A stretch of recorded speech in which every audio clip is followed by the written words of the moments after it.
aujourd'hui. Bah oui, Jean-Marc, c'est vrai car en plus du cas délicat de DSK, quelques autres affaires gratinées et gratinent des hommes publics. Il est évidemment hors de question pour nous de mettre sur le même plan agression sexuelle et papillonnage, mais la presse mondiale ne se prive pas de mélanger le tout et d'en faire des gros titres, parfois un peu grotesques. C'est tout un défilé qui se fait prendre dans ses filets, DSK, Schwarzi, Berlusconi et tutti quanti, en réunissant toutes leurs phrases qu'il y aurait de quoi dessiner une fresque. Du coup, voilà nos tubes cathodiques envahis de trucs pas très catholiques. Par exemple, je lis dans la catégorie musclé, votre ami Arnold Schwarzenegger avait fauté avec l'une de ses employées puisqu'une fille est née de l'ex-gouverneur et de sa gouvernante. Avec cet enfant conçu hors des liens sacrés du mariage, la presse à scandale a accusé le Californien de pratiquer la californication en mentant à son épouse.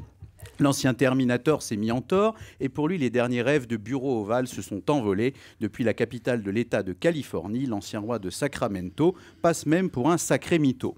Au pays de l'oncle Sam, la chasse au scoop salace n'a d'ailleurs plus de limite. Même la vie privée d'Oussama Ben Laden, Anthony, a été disséquée. Après avoir fouillé sa planque, l'armée américaine a révélé avoir découvert rien de moins qu'une collection de films porno. Apparemment, il était du genre à regarder des cassettes au fond de sa cachette et derrière le faux martyr se cachait un vieux satyre spécialiste des attentats à la pudeur. Alors en France, dans le traitement médiatique, il y a clairement un avant et un après DSK. C'est vrai, Jean-Marc, aujourd'hui on se jette sur les présumées infamies de l'ex-patron du FMI. Pourtant, chez nous, on a longtemps considéré que tout ce qui se passait dans la chambre à coucher devait rester caché. Ainsi, pour prendre un exemple bien moins grave, on se souvient de la double vie de François Mitterrand. Même si la presse n'a pas tardé à tout piger sur les pinjots, les journalistes n'ont jamais dévoilé le poteau rose du président socialiste. À l'époque, on aurait très bien pu rebaptiser sa fille Mazarine Mazarov.